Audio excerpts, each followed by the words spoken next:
Hi നമസ്കാരം. Market പൾസിൻ്റെ മറ്റൊരു വീഡിയോയിലേക്ക് എല്ലാവർക്കും സ്വാഗതം. അപ്പോൾ ഇന്നത്തെ പ്രീ മാർക്കറ്റ് റിപ്പോർട്ടിലേക്ക് നമുക്ക് ഡയറക്റ്റായിട്ട് കിടക്കാം. മാർക്കറ്റ് ഒരു സൈഡ് വേസ് മൂവ്മെൻറ്റിലാണ് നിൽക്കുന്നത്. മാർക്കറ്റ് അത്യാവശ്യം നന്നായിട്ട് കയറി അതിലൊരു പ്രോഫിറ്റ് ബുക്കിംഗ് വന്നു. പ്രോഫിറ്റ് ബുക്കിങ്ങിന് ശേഷം സാധാരണ ഒരു റാലി സംഭവിക്കേണ്ടതാണ്. പക്ഷേ മാർക്കറ്റിനകത്ത് വോളിയം വളരെ കുറവാണ്.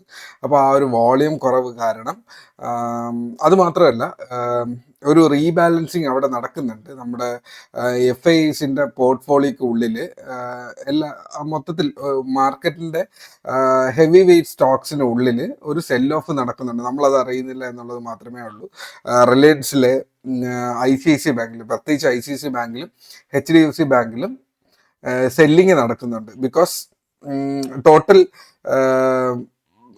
നമ്മുടെ മാർക്കറ്റിൻ്റെ മെയിൻ ആയിട്ടുള്ള സ്റ്റോക്സിൽ ഒരു ആദ്യത്തെ ടോപ്പ് 5 ഈ ബാങ്കിലുള്ള ഒരു 2-3 സ്റ്റോക്സ് ഉണ്ട്. അപ്പോൾ അവരുടെ വെയിറ്റേജ്, ടോട്ടൽ വെയിറ്റേജ് എന്ന് പറയുന്നത് ഇന്ന് 65% ആണ് നിൽക്കുന്നതെങ്കിൽ ടോട്ടൽ മെയിൻ സ്റ്റോക്സിന്റെ വെയിറ്റേജ് അതിനെ അവർ 45 ഐ തിങ്ക് 50 റേഞ്ച് താഴേക്ക് അതിനെ കട്ട് ചെയ്ത് കൊണ്ടുവരുവാണ്. സോ അത് കട്ട് ഡൗൺ ചെയ്യുന്നതെന്ന് പറഞ്ഞു കഴിഞ്ഞാൽ അവരുടെ ലിക്വിഡിറ്റിയെ വെളിയിലേക്ക് കൊണ്ടുപോവുകയാണ്. അപ്പോൾ പെട്ടെന്ന് വിൽക്കേണ്ടി വരുമ്പോൾ വില കുറച്ച് വിൽക്കുന്നുണ്ട്. അപ്പോൾ കയ്യിലിരുന്ന HDFC ബാങ്കിൻ്റെ ഒക്കെ പ്രൈസിൽ താഴ്ച നമ്മൾ എക്സ്പെക്ട് ചെയ്യുന്നുണ്ട്. അപ്പോൾ ആ ഒരു സംഭവം നമ്മുടെ നിഫ്റ്റിയെയും താഴേക്ക് ഡ്രാഗ് ചെയ്യുന്നതാണ്. അപ്പോൾ ആ ഒരു കോൺസെപ്റ്റിലാണ് പ്രൈസ് താഴേക്ക് വരുന്നത്. അപ്പോൾ മാർക്കറ്റ് ഇത്രയും നല്ല GDP ഡേറ്റ വന്നിട്ടും എന്തിനു മാർക്കറ്റ് വീഴുന്നു എന്ന് ചോദിച്ചു കഴിഞ്ഞാൽ മാർക്കറ്റിൽ പ്രോഫിറ്റ് ബുക്കിംഗ് വന്നു. ആ പ്രോഫിറ്റ് ബുക്കിങ്ങിൽ മാർക്കറ്റ് താഴെ വരുന്ന സമയത്ത് അതിൻ്റെ കൂടെ ഈ ഹെവി വെയ്റ്റ് സ്റ്റോക്സിനകത്തുള്ള ലിക്വിഡിറ്റി കുറയുന്നുണ്ട്, പ്രൈസ് കുറയുന്നുണ്ട്. സോ ദാറ്റ് ഇൻഡെക്സിനെ ബാക്കപ്പ് ചെയ്യുന്ന എന്താണ്, അതിൻ്റെ അണ്ടർലൈങ് അസറ്റ് ആയിട്ടുള്ള ഈ സ്റ്റോക്കുകളാണ്. ഈ സ്റ്റോക്കിന്റെ വില കുറയുമ്പോൾ ഓട്ടോമാറ്റിക്കലി നിഫ്റ്റിയുടെ ഇൻഡെക്സിന്റെ പ്രൈസ് കുറയുന്നുണ്ട്. സോ അങ്ങനെയാണ് അത് താഴേക്ക് വരുന്നത്. സോ ഇത് നോർമലാണ്, ഇതൊരു ഫോളോ ക്രാഷോ അല്ല. സോ 25,800 to 26,000 പോകുന്നത് സ്വാഭാവികമായിരുന്നു. അത് 26,100 to 26,000 നമ്മുടെ ഗ്രൂപ്പിനകത്ത് ഇന്നലെ ഇട്ടിരുന്നു. അപ്പോൾ പെട്ടെന്ന് നമുക്ക് നമ്മുടെ ഗ്രൂപ്പിലേക്ക് വന്നാൽ തന്നെ ഇന്നലെ 3 ട്രേഡ്സ് ഗ്രൂപ്പിനകത്ത് കൊടുത്തിരുന്നു, ഒരു അനാലിസിസ് കൊടുത്തിരുന്നതാണ്. അപ്പോൾ അതിനുള്ളിൽ ഓക്കെ, ഇന്നലെ ക്രൂഡ് ഓയിലിൽ ഇതിന് താഴെ ക്ലോസ് ചെയ്ത് കഴിഞ്ഞാൽ ഒരു ട്രേഡ് ഉണ്ടായിരുന്നു. അത് നമുക്ക് ടാർഗറ്റ് ഇത് ഹിറ്റ് ചെയ്തിട്ടുണ്ട്. ഇതിനുള്ളിൽ നാച്ചുറൽ ഗ്യാസ് ഇപ്പോൾ ബാച്ച് 12 ക്ലാസ്സിൻ്റെ ഉള്ളിൽ ഇത് കംപ്ലീറ്റ്ലി നമ്മൾ ലൈവിൽ പഠിപ്പിച്ചു കൊടുത്തുകൊണ്ടിരിക്കുകയായിരുന്നു. അപ്പോൾ ആ ഒരു സിറ്റുവേഷനിൽ നിൽക്കുന്ന സമയത്ത് ഒരു 5:30 മണിക്കൊക്കെ ഇതിൻ്റെ വീക്ക്നെസ്സിനെ ഇവിടെ ഡ്രോ ചെയ്തൊരു ഒരു ബെയറിഷ് ട്രയാങ്കിൾ ക്രിയേറ്റ് ചെയ്തുകൊണ്ട്, ഇല്ലെങ്കിൽ ആ ഒരു ഡിസെൻഡിങ് ട്രയാങ്കിൾ ക്രിയേറ്റ് ചെയ്തുകൊണ്ട് മാർക്കറ്റ് വീഴുന്ന ഒരു സമയവും അതിൻ്റെ പ്രൈസ്, ഇത് ക്രൂഡ് ഓയിലാണ് പഠിപ്പിച്ചു കൊടുത്തതെങ്കിൽ അടുത്ത് നാച്ചുറൽ ഗ്യാസിൽ 441 നിന്ന് ഒരു അപ് ട്രെൻഡിനെ സൂചിപ്പിക്കുകയും 448 ടാർഗറ്റ് ഹിറ്റ് ചെയ്യുകയും ചെയ്തിട്ടുണ്ടായിരുന്നു. അപ്പോൾ ഇന്നലെ 3 അനാലിസിസ് ആണ് ഗ്രൂപ്പിനകത്ത് പറഞ്ഞത്. ഒന്ന് നിഫ്റ്റിയുടെ അനാലിസിസ് ഒരു ക്രാഷ് വന്നു കഴിഞ്ഞാൽ 26,100 താഴെ പൊക്കഴിഞ്ഞാൽ നമുക്ക് 26,000 ഹിറ്റ് ചെയ്യാനുള്ള സാധ്യത പറഞ്ഞിട്ടുണ്ടായിരുന്നു. മാർക്കറ്റ് ഇന്നലത്തെ ക്യാൻഡിൽ വളരെ ശക്തമായിട്ടുള്ള ഒരു ഗ്രേവ് സ്റ്റോൺ ക്യാൻഡിലായിരുന്നു. സോ ആ ഗ്രേവ് സ്റ്റോൺ ക്യാൻഡിൽ ഷോർട്ട് ചെയ്ത ഒരു വ്യക്തിക്ക് അതിൻ്റെ ടാർഗറ്റ് ഹിറ്റ് ചെയ്തിട്ടുണ്ട്.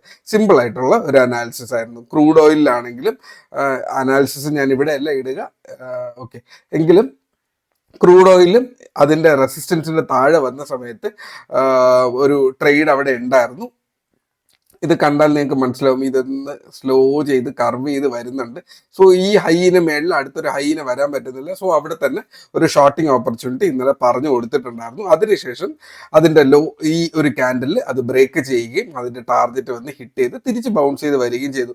സോ സ്റ്റിൽ ഇന്ന് നമുക്ക് ഈ വീഡിയോയിൽ നിന്ന് എന്ത് കിട്ടും എന്ന് ചോദിച്ചു കഴിഞ്ഞാൽ സ്റ്റിൽ ഇതൊരു ട്രെൻഡാണ്. ഇവിടെ വന്ന് ഹിറ്റ് ചെയ്ത് വീണ്ടും ഇത് താഴേക്ക് വന്നു കഴിഞ്ഞാൽ ഇത് താഴേക്ക് പോകാനുള്ള സാധ്യതയും, ലിറ്ററലി ഇതൊരു ഡിസെൻഡിങ് ട്രയാങ്കിൾ ക്രിയേറ്റ് ചെയ്യും. ഇന്നലെ നിഫ്റ്റിയിലുണ്ടായിരുന്ന അതേ പാറ്റേൺ ഇവിടെ ക്രിയേറ്റ് ചെയ്ത് വരും ദിവസങ്ങളിൽ ഇത് താഴേക്ക് പോകാനുള്ള, വരും മണിക്കൂറുകളിൽ ചിലപ്പോൾ ഇത് താഴേക്ക് പോകാനുള്ള ഒരു സെറ്റപ്പ് ക്രിയേറ്റ് ചെയ്തേക്കാം. സോ ക്രൂഡ് ഓയിൽ ട്രേഡ് ചെയ്യുന്ന ഒരു വ്യക്തി ഇത് വാച്ച് ചെയ്ത് വെച്ചിരിക്കുക. ഇതിനൊരു റെസിസ്റ്റൻസ് ഉണ്ടായിരുന്നു, ഈ റെസിസ്റ്റൻസിന് മേളിൽ അതിന് പോകാൻ പറ്റുന്നില്ല. സോ ദാറ്റ് ഇത് വീക്കായി താഴേക്ക് പോകാനുള്ള സിറ്റുവേഷൻ ആണ്. ഇതാണ് ക്രൂഡ് ഓയിലിന്റെ അനാലിസിസ് എന്ന് പറയുന്നത്. ഓക്കെ, നിഫ്റ്റിയുടെ അനാലിസിസ് നോക്കിയാൽ നിഫ്റ്റി ഒരു സപ്പോർട്ടിൽ വന്ന് ഹിറ്റ് ചെയ്തു തിരിച്ച് വരുന്നുണ്ട്. സോ 26,000 എന്നുള്ള ഒരു ഏരിയ നിഫ്റ്റിയുടെ സപ്പോർട്ട് ഏരിയ ആണ്. ഓക്കെ, അപ്പോൾ ഇത് താഴേക്കാണ് നിൽക്കുന്നത്, ഇത് കയറാൻ ശ്രമിക്കുന്നുണ്ട്. ഇനി ഇത് തിരിച്ച് ഒരു താഴേക്ക് പോക്കുണ്ട് എന്നുണ്ടെങ്കിൽ, സോ ഇവിടെ ഞാനൊരു നെഗറ്റീവ് ട്രെൻഡ് വരച്ചിരിക്കാം. ഇന്ന് ഓപ്പൺ ചെയ്യാനുള്ള സാധ്യത ഐ തിങ്ക് ഫ്ലാറ്റ് ആവാനുള്ള സാധ്യതയാണ് കൂടുതൽ. ഓക്കെ, അപ്പോൾ ഈ ഒരു ഏരിയയിൽ തന്നെ നിന്നിട്ട് ഇത് ചിലപ്പോൾ താഴേക്കാണ് വരുന്നതെങ്കിൽ നമുക്ക് താഴേക്കുള്ള ഡയറക്ഷനിൽ ട്രേഡ് ചെയ്യാം. ഈ ഒരു ടാർഗറ്റാണ് ഇതിനകത്ത് ഉള്ളത്. ഓക്കെ, മുകളിലേക്ക് വന്നാലോ 26,040 മുതൽ 26,100 വരെ ഉണ്ട്. ആ 100 മുതൽ അടുത്ത് 180 വരെയുള്ള ഏരിയ മെയിൻ ആയിട്ടുള്ള ഒരു ട്രെൻഡ് കിട്ടാനുള്ള സാധ്യതയുണ്ട്. സോ ഈ രണ്ട് ട്രേഡാണ് അവിടെ വാച്ച് ചെയ്യാനുള്ളത്. അടുത്ത നാച്ചുറൽ ഗ്യാസ് ഗ്രൂപ്പിൽ ചോദിക്കാറുണ്ട്. നാച്ചുറൽ ഗ്യാസ് ഇപ്പോൾ തൽക്കാലം ഒന്ന് ടേൺ ചെയ്ത് നിൽക്കുവാണ്. ഇതിൻ്റെ ട്രെൻഡ് എന്താണ്? നെഗറ്റീവ് ട്രെൻഡാണ്, ബട്ട് നോട്ട് ഔട്ട്. ഓക്കെ, ഇതിന്റെ ടാർഗറ്റ് ഹിറ്റ് ചെയ്തിട്ടുണ്ടായിരുന്നു. ഇതായിരുന്നു ഈ ട്രേഡ്. ഇതിന്റെ മാക്സിമം ടാർഗറ്റ് 444 പറഞ്ഞിരുന്നു. അതിനുശേഷവും ഇന്നലെ 448 വരെ പോയിട്ടുണ്ടായിരുന്നു. ഇന്നലെ 440 നിന്ന് ഒരു ട്രേഡ് ഉണ്ടായിരുന്നു. ആ ട്രേഡ് സ്റ്റുഡൻസിന് പറഞ്ഞു കൊടുത്തിട്ടുണ്ടായിരുന്നു. ആ ഒരു ലെവൽ മൂവ് ചെയ്തിട്ടുണ്ട്.